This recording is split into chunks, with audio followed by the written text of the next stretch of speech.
నమస్తే. శ్రీ డాక్టర్ నోరి భోగేశ్వర సోమయాజి శర్మ గారి శ్రీ గరుడ పురాణంలోని గరుడ పురాణ ప్రాశస్త్యం కంటిన్యూషన్. గరుడ పురాణం మిక్కిలి శ్రేష్టమైనది. 12,000 శ్లోకాలు క్రమంగా చదువరులు పురాణ పఠనం చేయువారు తగుట వలన 16 అధ్యాయాలలో అపర కర్మకు సంబంధించిన 1292 శ్లోకాలుగా సంగ్రహించి శ్రీ గరుడ పురాణ సారోద్ధారం అను పేరుతో పెద్దలు ప్రకటించినారు. అపరకర్మను ప్రయోగ పురస్సరంగా సమగ్రంగా విప్పి చెప్పిన పురాణం ఇది. ఒక్కటియే మిగిలిన పురాణాలు ఇతిహాసాలలో ఈ అపర కర్మ అరకొరగానే ఉండుట వలన ఇది మిక్కిలి గొప్పది. ఉత్తమ జన్మ కావాలని తలుచువానికి ఇందలి పారమార్థిక శరీర నిరూపణ దాన్ని తెలుసుకొని ఆచరించుటే నరులకు దిక్కు, మరొకటి లేదు. 1. ఇందులో సూక్ష్మ ధర్మాలు కొన్ని మాత్రం సూచనప్రాయంగా తెలుపుదును. జ్ఞానం వలన ముక్తి, జ్ఞానార్హత కలిగించేది. అర్హత కలుగుటకు ఉత్తమ జన్మను ఇచ్చేది కర్మ ఈ పురాణంలో కలదు.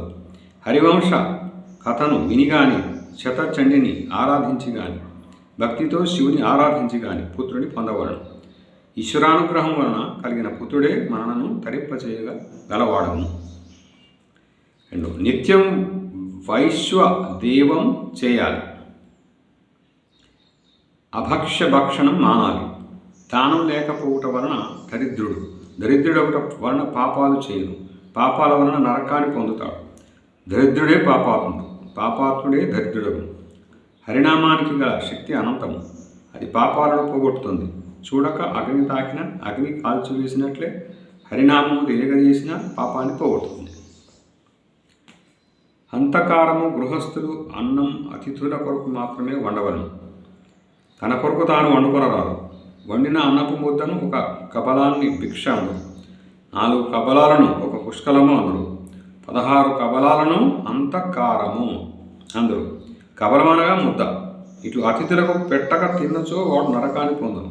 అందువలన సర్వభూతాంతరాలలో వెలిగడి విష్ణువుకి దానం చేసి అతిథులకు పెట్టి భూత బలి వేసి తరువాతనే విష్ణు ప్రసాదాన్ని కైకొనవలను. దీనికి వైశ్వదేవం అని పేరు. పరపాకం 4. ఇతరులకై చేసిన వంట అని అర్థం. అతిథులకు వండిన అన్నం దానిని వారికి పెట్టకముందు మనమే తినిన పరపాకము తిన్న దోషము వచ్చును. గృహస్థుడు అతిథులకు 16 కబలములైన ఇచ్చి తాను తినాలి. ఈ గ్రంథంలోని ప్రతి శ్లోకంలో అంతములైన చేయదగిన ధర్మాలు ఎన్నో కలవు. కొన్నిటికి స్పష్టమైన అర్థాలు వెనకటి గరుడ పురాణాలలో ఇయ్యబడలేదు. నా చేత అయినంత వరకు ధర్మ సూక్ష్మాలు ఇయ్యబడినవి ఏవైనా ఉన్న వాటిని పాఠకులు చదువుకొని తెలుసుకొని నాకు తెలుపగలరని, ఇయ్యబడనివి ఏవైనా ఉన్న వాటిని పాఠకులు చదువుకొని తెలుసుకొని నాకు తెలుపగలరని విజ్ఞానం ప్రార్థించుచున్నాను. వ్యాసుడు సాక్షాత్తు నారాయణుడు, సమిష్టి ఈశ్వరుడు. చెప్పినవన్నీ గుర్తున్నవి ఆచరించగలుగుట ఎంతవరకు? చూచి చదువుకొని తెలుసుకోనండి, ఆచరించండి. వెనుకటి గరుడ పురాణాలలో ఇతర పురాణాంశములను దాన ధర్మాలను ఇందు చేర్చి మూలానికి అనువాదానికి సంకోచం ఏర్పరిచినారు. గ్రంథాలు దానం చేసినంత మాత్రాన ఈ పురాణార్థం తెలియబడదు. దీని కొరకై శ్రీ గరుడ పురాణంలోనున్న విమర్శనాపూర్వకంగా పారమార్థిక శరీర వ్యాసం మూలములోను 2 చోట్ల ప్రత్యేకంగా ముద్రింపబడినది. చదువరులు గ్రహింతురుగా జననీ జనకులు మృతి నొందిన సమయమునందు పుత్రులు ప్రేత కర్మములను చక్కగా నియమయుతముగా నెరవేర్చరేని వారు అజననీ జనకులు తమ పుత్రాదులు అనురచించిన పిండ ప్రధానాది కర్మముల చేతను దానముల చేతను పరలోకంలో ఉన్నవారు సంతోషము గలవారగుదురు. నెక్స్ట్ 5th నెక్స్ట్ యూనిట్లో చూద్దాం. Thank you viewers, thank you subscribers, thank you for and all. Yours Jayaprakash.